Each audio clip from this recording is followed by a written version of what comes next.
ఓ ప్రభువా, ఓ ఈశ్వర, నీ అనుస్మరణ, నిన్ను గుర్తు చేసుకోవటం, నీ తత్వాన్ని స్మరించుకోవటం, నీ నామాన్ని స్మరించటం, భగవన్నామస్మరణ అనేది సామాన్యమైందా?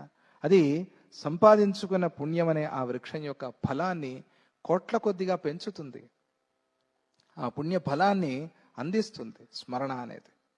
అట్లా ఆగిపోయి ఉంది, రావాల్సింది. శాంక్షన్ అయింది కానీ రావటంలా, చాలామంది ఇబ్బంది పడతారుగా. అది రావటానికి స్మరణ కావాలి. స్మరణ ఉంటే వెంటనే వస్తుంది ఆ ఫలం. స్మరణ ఎందుకు కావాలి అంటే, ఉంది పుణ్యం కానీ నీకు రిలీజ్ అవటంలా, ఎందుకంటే ఇంకా సమయం రాలా. ఈ సమయం వచ్చేలాగా చేసేది స్మరణ. ఏమండి, ఇప్పుడు నా పెన్షన్ పెట్టుకున్నానండి, ఇంకా రాలేదండి, అయితే ఫలానా ఎవరో ఆఫీసర్ వెళ్ళి కలవండి. ఆయన పోయి కలిస్తే, ఆయనతో మాట్లాడితే రిలీజ్ అయిందా లేదా? ఎట్లా అయింది? ఆయన సంతకం పెట్టి రిలీజ్ చేయండి రా అన్నాడు, అయిందా లేదా లోకంలో? అదే ప్రకారంగా నువ్వు చేసుకున్న నీ పుణ్యమే అది రిలీజ్ అయి నీకు రావాలి అంటే స్మరణ నువ్వు చేయాలి.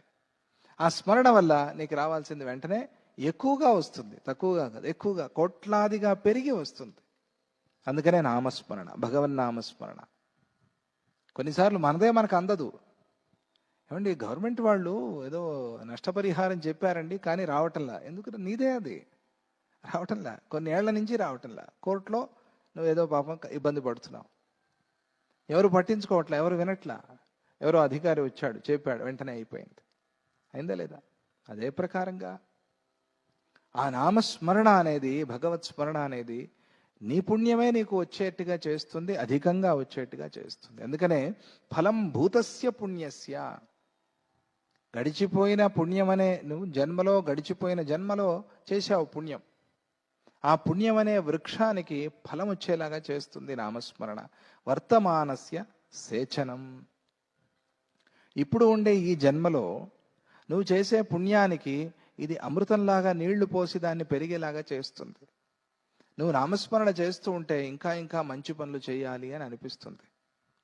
ఆ భగవన్ నామస్మరణకి, భగవత్ స్మరణకి ఉండే శక్తి మనస్సుని శుద్ధం చేసి, పవిత్రం చేసి ఇంకా ఇంకా పుణ్యకార్యాలు చేయాలి అనిపిస్తుంది. పుణ్యకార్యాలు పెంచుకుంటూ పోతే పాపం తరిగిపోతుంది కదా. పాపం పోవడానికి అదొకటేగా మార్గం, ఇంక వేరే ఏముంది? నువ్వు పశ్చాత్తాపడ్డావు, దానికి కావలసిన ప్రాయశ్చిత్తం చేసుకున్నావు, ఆ పాపం పోవాలి, పుణ్యకర్మ చేశావు, దాంతో పాపం పోయింది.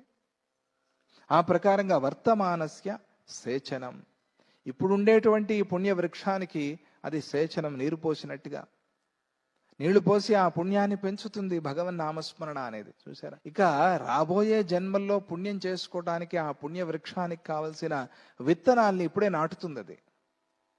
ఇప్పుడు నువ్వు భగవన్ నామస్మరణ చేస్తే రాబోయే జన్మలో కూడా తప్పకుండా నువ్వు భక్తుడివై పుడతావు. అది ఆయన గ్యారంటీ, ఆయన అష్యూరెన్స్ ఇచ్చాడు. తప్పకుండా రాబోయే జన్మలో కూడా వీడు భక్తుడై పుడతాడు, వీడి బాధ్యత నాది, యోగక్షేమం వహామ్యహం, నేను చూసుకుంటాను చెప్పాడుగా ఆయన స్పష్టంగా. యోగక్షేమం వహామ్యహం, దొరికిన దాన్ని దొరికేటట్టుగా చేస్తాను, దొరికిన దాన్ని కాపాడుతాను, రక్షిస్తాను, నా బాధ్యత. మీరేం ఇబ్బంది పడద్దు, మీరేం ఆలోచన చేయొద్దు, చింత చేయొద్దు, నేనున్నా, నేను చూసుకుంటా. నువ్వు నా తత్వాన్ని స్మరణ చేయి, నా నామాన్ని స్మరణ చేయి, అంతే, నేను మిగతాది నేను చూసుకుంటా. ఆయన చెప్పాడు, స్పష్టంగా చెప్పాడు. ఆ ప్రకారంగా రాబోయే జన్మల్లో ఆ పుణ్య వృక్షానికి కావలసిన బీజాన్ని బీజావాపం చేస్తాడు. ఇప్పుడే ఆయన కావాల్సిన విత్తనాల్ని నాటుతాడు. రాబోయే జన్మలో పుణ్య వృక్షాలు వస్తాయి నీ జన్మలో.